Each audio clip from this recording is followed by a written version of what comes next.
শাহজালাল রহমতুল্লাহ বুঝাই দিয়া গেছেন সিলেটের মানুষকে, সিলেটের মানুষ, আমি যদি ইচ্ছা করতাম তো সিলেটের জমিনকে সোনার বানাইতে পারতাম, সোনার।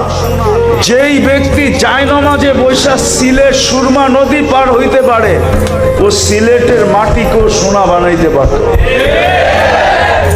উনি বলছেন এইখানে বানায় কি লাভ হবে, এইখানে বানাবো না, জান্নাতে যায় বিল্ডিং সোনা দিয়া বানাবো। এই জন্য বানান নাই সাহাবারা, এই জন্য বানান নাই। বিদায় আমি কথা শেষ জায়গায় চলে আসছি, বুঝলে এতটুকুই যথেষ্ট। যদি আজকে এই মজমা অঙ্গীকার করে মনের থেকে, দিলের অন্তরের অন্তঃস্থল থেকে, যে আমি আল্লাহওয়ালা হইতে চাই আর কিচ্ছু হইতে চাই না। কে চান আল্লাহওয়ালা হইতে? কে কে চান দেখি? পাক্কা? না নামান নামান, যুবকরা চাই।